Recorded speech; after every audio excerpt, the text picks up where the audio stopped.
podcast 7 Crescimento, o cenário perfeito para te desenvolveres, com Sofia Bento.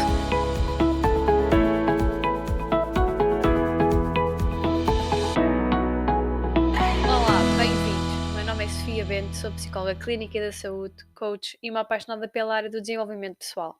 Criei o podcast 7 Crescimento como um espaço para te ajudar a desenvolver inteligência emocional e autoconhecimento.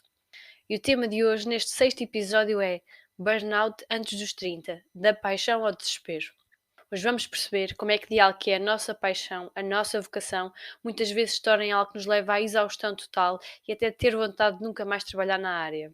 Eu podia simplesmente falar de burnout, que afeta pessoas de várias profissões e em várias idades, e está para o menino e para a menina, como se costuma dizer, mas decidi falar de burnout antes dos 30, que é ainda mais específico e alarmante, porque um estudo recente feito em Portugal expressou que pessoas entre os 18 e os 29 anos apresentam entre os inquiridos uma taxa de burnout de 31,8%.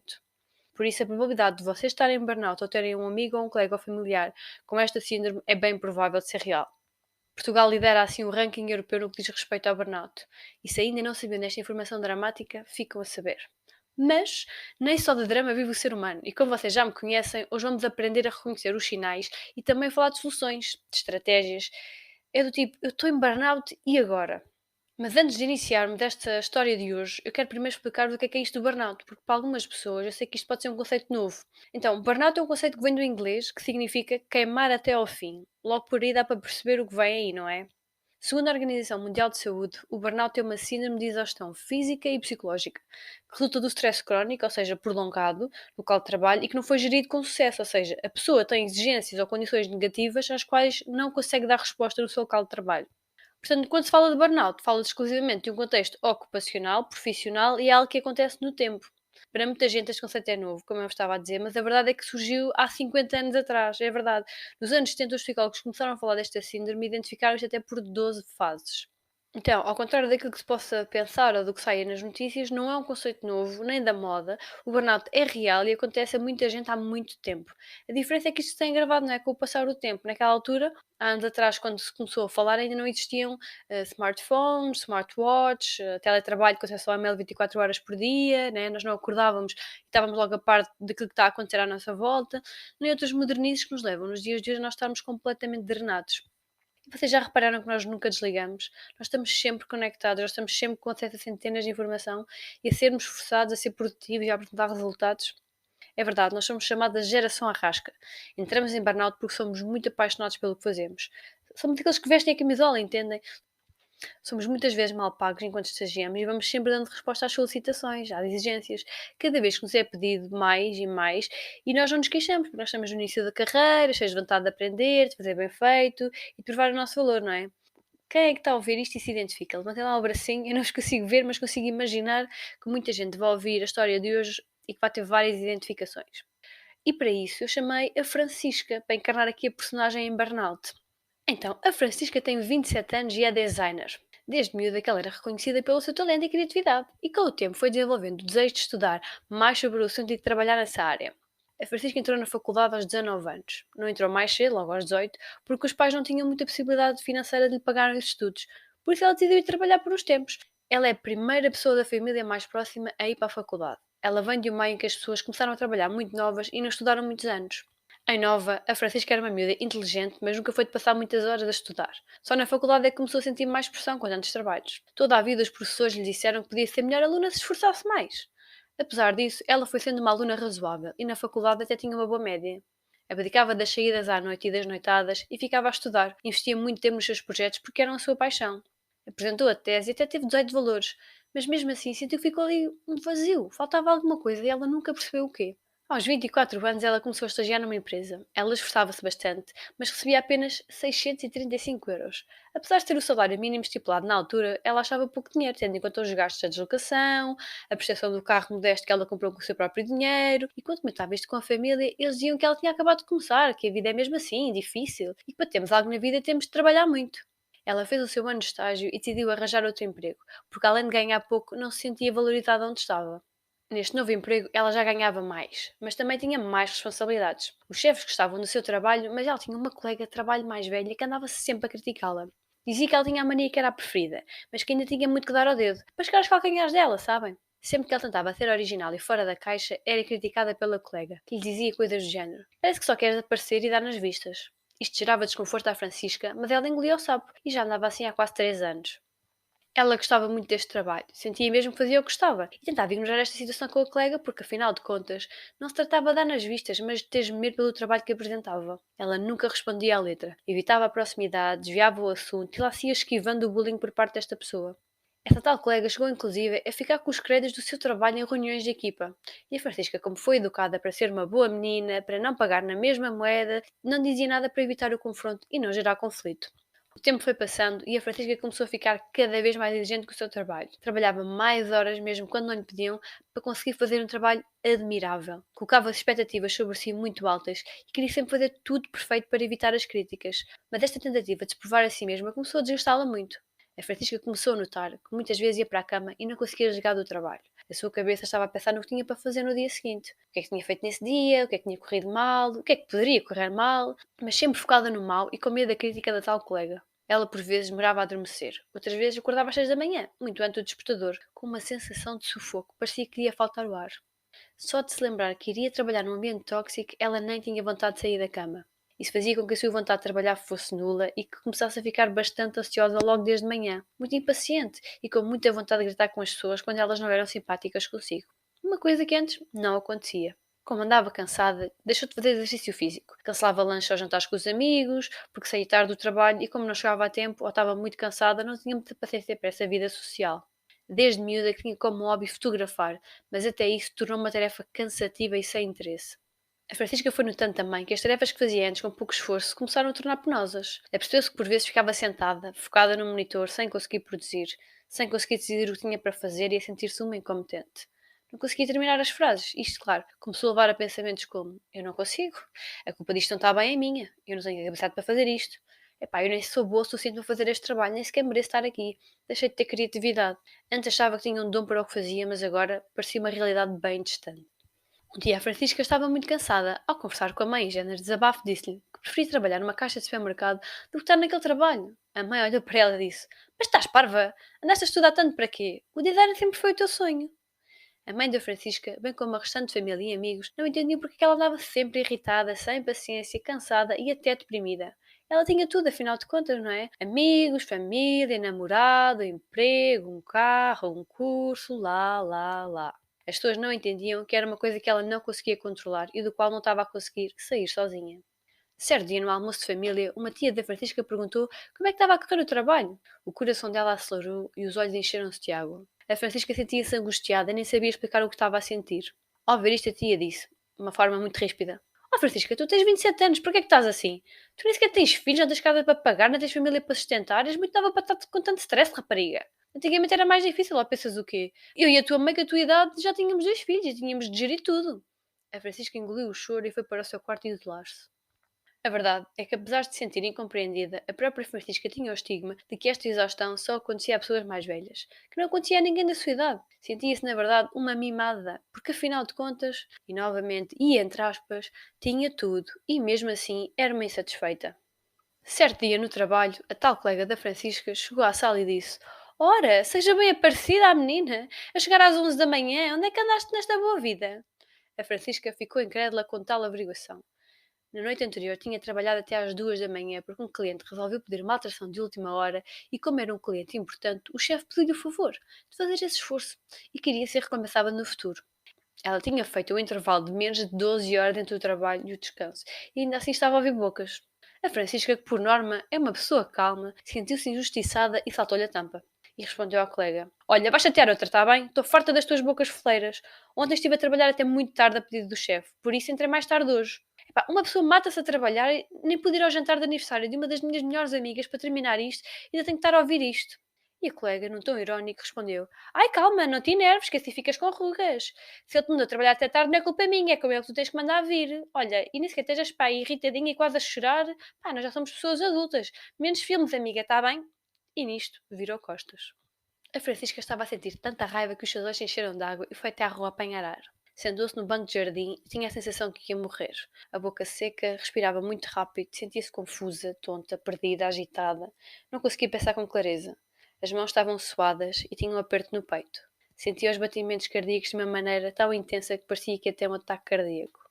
A Francisca estava, na verdade, a ter um ataque de pânico e andavam a ser cada vez mais frequentes nos últimos tempos. O tempo foi passando e o estado da Francisca foi piorando, mas ela foi aguentando, esticando a corda, porque uns dias era melhor, outros dias era pior, e ela achava que se calhar eram coisas da sua cabeça, e por isso ia dando uma nova oportunidade, e pensava, bem, eu até gosto do trabalho, eu faço aquilo que gosto, porque é que eu me sinto assim? Eu não tenho razões para me sentir assim. E ficava nesta lenga-lenga na sua cabeça. Mas por outro lado começou a refletir que talvez estivesse na hora de sair daquele emprego e ir para um ambiente mais tranquilo, mas ela não sentia o apoio de ninguém. As pessoas diziam: Oh Francisca, não te iludas. Existem problemas em todos os trabalhos. Estás convencida que ao trocar é diferente e não é. Vais trocar e depois arrependes. Olha, ainda por cima da maneira como as coisas andam, pá, isto agora com a guerra e tudo, isto está muito difícil para arranjar outra coisa, ainda mais na tua área. Ou então, mas vais trocar outra vez. Pá, os recrutadores vão achar que tu ficaste ali pouco tempo, pá, porque a empresa é conhecida, Francisca, a empresa é boa. E vão achar estranho. E vão ver, se calhar, achar que tu és uma incompetente, pá, sei lá, e depois não estão trabalho ou assim, se calhar ainda te sai, olha, se calhar vai ser pior do que se estiveres nessa empresa. Olha, aguenta-te mais um bocado e vais vendo. Ou então ainda, oh Francisca, o trabalho é super perto de casa, mas vais para Lisboa trabalhar, lá é bem pior, vais passar bem tempo em transportes, olha, isso vai ser uma seca para ti, tu também não vais estar satisfeita se fores trabalhar para outro sítio. Isto gerava na Francisca uma enorme sensação de desamparo. Já não sabia se havia de seguir a sua intuição ou ouvir as pessoas à sua volta que a aconselhavam.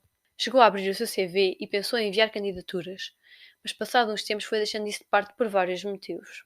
O primeiro é que, como designer, queria fazer um CV criativo para mostrar o seu trabalho, mas sentia-se tão exausta que sentia que a criatividade se tinha esgotado e não conseguia. Pois, sabem, naquela secção do currículo que diz secção de competências, a Francisca nem sabia o que escrever. Sentia-se, na verdade, era uma incompetente, incapaz de fazer um trabalho bem feito e lembrava-se das inúmeras críticas que recebia da sua colega de trabalho e nas quais ela passou a acreditar. Pensar em chegar a casa depois de 12 horas a trabalhar, cansada, irritada e ainda ir fazer CVs, bem, só de pensar nisso ela tinha a vontade de fugir. 3 anos depois de estar naquele trabalho, a Francisca sentia-se vazia, deprimida, sem saber quem era, quais é que eram os seus sonhos, e ela olhava ao espelho e nem sequer se reconhecia. Tinha perdido muito peso, tinha olheiras, sorria pouco. Sentia-se desconectada do seu próprio corpo, quase como se fosse uma observadora externa de si mesma. Quando ia a algum lado, era apenas um corpo presente, porque a cabeça vagueava. As pessoas perguntavam-lhe alguma coisa e ela estava desatenta, alheia ao que se passava ao seu redor. Uma vez um amigo disse, com a melhor das boas intenções: Oh Francisca, estás estranha? Sempre foste uma pessoa alegre, bem disposta e agora andas aí parece uma múmia. Vai-me a fazer alguma coisa para te divertir, rapariga. Escreve pelo ginásio, vai ao nutricionista para comeres melhor. Está de super magrinha. Ao ouvir aquilo, a Francisca sentiu-se ainda mais fracassada. Ela sentia que não tinha nem tempo, nem paciência, nem motivação e sentia-se ainda mais estranha e desenquadrada. E estas coisas todas lhe pareciam um fardo.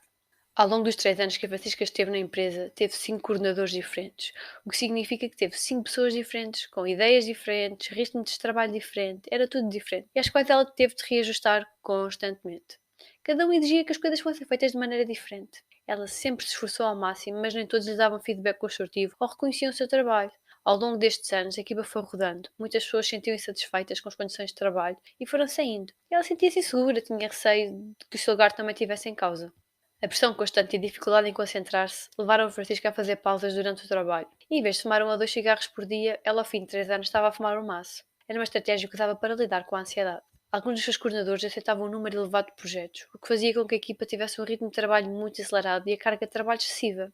Chegou a cancelar compromissos com amigos para ficar a trabalhar, a cancelar férias com a família porque soube na noite anterior que tinha que fazer alguma coisa durante o fim de semana também. A Francisca era boa no que fazia e tinha muita capacidade de trabalho. Contudo, ao longo do tempo e com o acumular do cansaço, a sua produtividade foi diminuindo.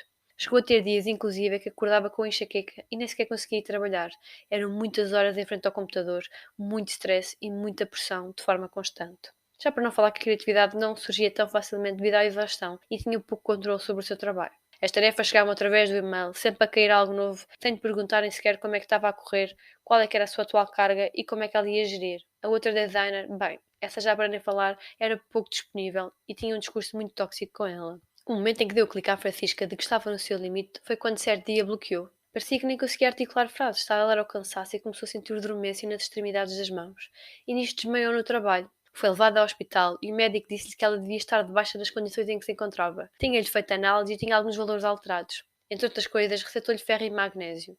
Havia histórico de problemas cardíacos na família da Francisca e o médico alertou-a que ela corria risco de acontecer alguma coisa também. Ela disse ao médico: Oh doutor, eu tenho 27 anos, ninguém tem ataques cardíacos nesta idade. O médico olhou-a sobre os óculos e perguntou: E quem é que lhe disse isso? Quer que lhe conte algumas coisas que me aparecem aqui nas urgências? Vá para casa e cuidar de si, percebe, menina? Isto até à reforma são 40 anos de trabalho. Se continuar esse ritmo, não chega lá. E agora que eu já vos contei a história da Francisca, talvez muitas destas coisas vocês passem no vosso dia a dia. Por isso, vou trazer-vos aqui este quadro de perguntas para vos ajudar a refletir em como sair desta situação. A primeira pergunta que vocês deixaram lá no Instagram foi: o burnout tem sintomas físicos? Sim, uma vez que o burnout é um estado de exaustão física e psicológica, os sintomas de stress crónicos são presentes. Problemas gastrointestinais, taquicardia, sensação de falta de ar, tonturas, transpiração excessiva, problemas cardiovasculares, enxaquecas, isso é um clássico. Muitas meninas que eu acompanho sofriam de enxaquecas quando chegaram à consulta. A fadiga crónica, a tensão muscular, as dores, insónias, alterações do apetite, um sistema imunitário muito fragilizado, muitas dores de barriga e diarreia são alguns desses sintomas mais comuns e geram muito desconforto e ansiedade. Depois levam ainda a uma onda de maior preocupação, que era, então e agora eu vou trabalhar, tenho que ir fazer um trabalho não sei onde, ou tenho que ir viajar não sei para onde, e onde é que vai haver casa de banho naquele sítio? Eu não posso comer isto ou aquilo porque isto está a volta à barriga. E por aí vai. Estes também são alguns dos sintomas que têm tido melhorias mais rápidas no tratamento. Segunda pergunta: como reverter quando se começa a ter indícios de burnout? Bem, se burnout é um estado de exaustão física e psicológica, então é cuidar destas duas dimensões na sua totalidade. O primeiro aspecto é procurar profissionais de saúde. É para isso que servem, estudaram muitos anos para poderem ajudar-te nas tuas dificuldades. Portanto, aconselha-te com quem tu confias. Então, em termos físicos, aquilo que eu vos aconselho é consultar o vosso médico de família para perceber a extensão física do problema. O médico irá avaliar o teu estado de saúde e perceber se existem outras condições médicas que te deixam mais ansiosa ou depressiva. É importante perceber como é que, por exemplo, são os teus níveis de serotonina. Ele poderá achar necessário ter alguma medicação ou suplementação vitamínica. Se tens muita dificuldade em dormir, a melatonina, por exemplo, pode ser útil. Mas calma, não te automediques. Não é essa a ideia. É que o que quero chegar é que, quando estamos emocionalmente doentes, desgastados, existe muitas vezes um desequilíbrio químico no nosso organismo, no nosso cérebro, que precisa ser reequilibrado. E a medicação serve para isso mesmo. Mas, obviamente, conjugado com a terapia. A medicação ajuda a amenizar os sintomas e a deixar-te mais funcional e disponível emocionalmente para a terapia. Mas não serve para ficares dopada e não lidares com o problema, ok? Eu sei que isso às vezes é um receio que as pessoas têm, mas as condições precisam ser avaliadas caso a caso e ser falado com o vosso médico de família. E eu costumo também dar este exemplo aos meus clientes, que é, se tu tens um carro ou uma moto, não é? E eles precisam de uma fonte de energia, certo? Portanto, quando usas tu um BMW de 2022 ou um Opel Corsa de 1990, ambos precisam de combustível. Não adianta fingir que não vês o ponteiro do combustível a descer, porque ele vai apitando, não é? Vai acendendo a luz para te alertar que precisa de reabastecimento. Tu até podes fechar os olhos e esticar a ver se ele aguenta hoje só este bocadinho mais até casa. E depois amanhã vais para o combustível. Mas o que é que tu achas que vai acontecer se tu esticares muito a corda? Bem, o risco de ficares apiado é grande, não é? Então, o nosso corpo também vai dando sinais. Ele não acende luzinhas, nem apita, mas dá dores. Dá mal-estar, dá insónias, dá dores de barriga, enxaquecas, doenças autoimunes. Ele vai comunicar contigo. Quanto mais tapas os ouvidos, maior fica o problema. Até podes pesquisar e ler livros sobre psicossomática em que falam na relação entre o corpo e a mente, das doenças que podem surgir devido a dificuldades emocionais. O nosso corpo é a máquina mais inteligente que existe. Ouve o que ele tem para te dizer. Outro dos aspectos importantes é começa a fazer exercício físico se ainda não fazes. Se nós tivéssemos sido educados desde pequenos que exercício físico é útil à nossa saúde física e mental e não apenas devemos fazê-lo por uma razão estética para emagrecer, talvez a nossa relação com o exercício fosse diferente. Tu precisas de elevar os teus níveis de serotonina e endorfinas, que são neurotransmissores relacionados à sensação de bem-estar e que ajudam a reduzir o stress e a ansiedade de uma forma natural. A tua alimentação também precisa ser olhada. Por exemplo, o excesso de açúcar dá aquela pica de energia, não é? Aquela sensação de bem-estar depois de comer aquele croissant de chocolate tão bom ali na pastelaria ao pé do trabalho. Mas depois, o que é que acontece? Vem o cansaço. E isto causa problemas também ao nível da memória e da atenção. O que na situação de exaustão não ajuda. E um aspecto em relação à alimentação, que eu acho que isto para algumas pessoas pode ser um abre-olhos, é que, só descobri isto também há uns anos, é que o stress faz com que o nosso organismo fique hiperácido. E uma consequência disso são as diarreias, as dores de cabeça. Portanto, prestem atenção aos alimentos ácidos que consomem e consultem especialistas no assunto. Evitem também comidas pesadas, muito condimentadas, que isso não ajuda o teu sistema gastrointestinal. E claro, eu não podia falar de burnout sem falar de sono, não é? Dormir no mínimo 8 horas. E não me venham dizer que o vosso corpo aguenta bem a dormir 4 horas. Ele está em stress, não é? A funcionar a todo o gás e a levar os seus motores à exaustão. E dormir bem ajuda, entre muitas coisas, o organismo a combater infecções, diminui a produção de cortisol, que é a hormona do stress, da adrenalina, e dormir permite o nosso corpo restabelecer-se. é essencial para o nosso estado de equilíbrio. Em termos psicológicos, claro, não sou psicóloga, não é? Procura ajuda psicológica. Existem, dentro da psicologia clínica, várias áreas. Parece tudo igual, mas não é. Portanto, procurem um profissional com o qual vocês se identifiquem. A terapia cognitiva comportamental é uma abordagem da psicologia que apresenta uma maior eficácia nos quadros de depressão, de ansiedade, burnout, etc. E o que é que esta abordagem nos diz? Que nós reagimos consoante a nossa interpretação da realidade. Então, se nós trabalharmos as nossas crenças limitantes, as nossas distorções do pensamento, temos também mais leveza à nossa vida. Fazer terapia ajuda-nos a gerir emocionalmente a situação, a adotar estratégias para lidar com a situação e a colocar limites. Não é? E que isto no burnout é de extrema importância, porque a gente vai queimando até ao fim, não é? Vai queimando todos os cartuchozinhos, toda a nossa restezinha de energia. Outro aspecto que aqui se revela fundamental é que nós em terapia também trabalhamos estratégias de relaxamento, que envolvem a respiração profunda. Né? Já sabem, desde o primeiro episódio, que quando nós crescemos, nós desaprendemos a respirar. Nós precisamos olhar para os bebés respiram muito bem, fazem ali um ciclo tão bonitinho, a barriga deles a fazer aquele movimento, e nós precisamos de aprender a respirar novamente. Portanto, isso faz com que nós ensinemos o nosso cérebro de que pode relaxar. Nós ficamos muito acelerados a hiperventilar quando estamos expostos, não é, de uma forma crónica ao stress, e reeducar o organismo em todos os aspectos é fundamental. Isto liga-nos aqui a outra pergunta que é, como tinham feito lá no Instagram, como é que eu torno inegociável as atividades que são essenciais à recuperação? Este conceito do inegociável às vezes é uma coisa que eu falo nas consultas, que é, quando nós queremos recuperar-nos, seja do que for, nós temos de ter algumas atividades que são inegociáveis, que é faça chuva, faça sol, estejas com vontade ou não estejas com vontade, é para fazer, né? Nós tomamos banho todos os dias, nós lavamos os dentes todos os dias, nós respiramos todos os dias, e isto há coisas, não é, que eu disse em cima, como dormir, comer bem, fazer exercício, terapia, isto tem que fazer parte de uma rotina de autocuidado inegociável, percebem? Tem que nascer aqui uma nova rotina de cuidado do corpo e da mente. Porque para sair deste ciclo vicioso de exaustão é preciso parar, dormir, descansar sem culpa, percebem? Quando nós estamos a descansar ao fim de semana, pensamos, eu podia estar a trabalhar, se calhar podia responder àquele e-mail, se calhar podia fazer mais este projeto, eu estou-vos a ver, vocês estão-se a rir ao ouvir isto, eu já sei o que é que a casa gasta. É importante tomarem vitaminas, fazer exercício, respirar, estarem no silêncio, na natureza, conectarem-se, percebem? No burnout existe uma grande desconexão. Isto ajuda-nos a focar. E para estarmos focados temos que fazer o quê? Desligar as notificações do telemóvel, colocar limites, não atender àquela pessoa que vai ter um discurso mais agressivo ou mais tóxico. Dizer que não, dizer não, não posso, não, não vou estar disponível. Isto é um trabalho profundo de perceber o que é que te levou à exaustão, não é? E de fazer escolhas diferentes, porque sem isso não existe cura. A terapia também ajuda a perceber o quê? Quais é que são os nossos padrões mentais que nos levaram a isto? Que é, muitas das vezes, as pessoas que são mais perfeccionistas, por exemplo, têm uma maior tendência ao burnout, porque querem fazer sempre tudo muito bem e têm muita energia, então estão sempre a dar tudo, sempre a vestir a camisola, sempre a 200%. Só que chega a um ponto que, puf. Terceira pergunta, será apenas cansaço ou já é burnout? Como diferenciar e qual o limite que os para? Bem, esta pergunta eu acho que é excelente. Isto é uma dúvida muito comum. E sabem aquele anúncio que há uns tempos dizia há uma linha que separa e essa linha neste caso é bem tenue. Contudo, existem aqui algumas diferenças. Então, esta síndrome de burnout foi considerada pela Organização Mundial de Saúde como uma doença ocupacional agora no início deste ano 2022, é verdade. Ou seja, antes nem era considerada uma doença. Por isso, ao contrário da depressão, por exemplo, ainda não existe uma lista estrita de sintomas e daquilo que acontece com um tempo específico, ok? Na comunidade científica até algumas coisas ainda não são bem consensuais, uns dizem que a pessoa para estar em burnout tem que estar muito cínica, tem que estar a agir dessa forma, e outros dizem que não, que há outros sintomas que se podem avaliar, mas aquilo que é consensual, né, e que distingue esta síndrome de outras, são três dimensões específicas. O primeiro é este sentimento de esgotamento, né, de exaustão, de falta de energia. O segundo é um aumento da distância mental do trabalho, os sentimentos de negativismo ou de cinismo em relação ao trabalho. E terceiro, uma sensação de ineficácia e de falta de realização.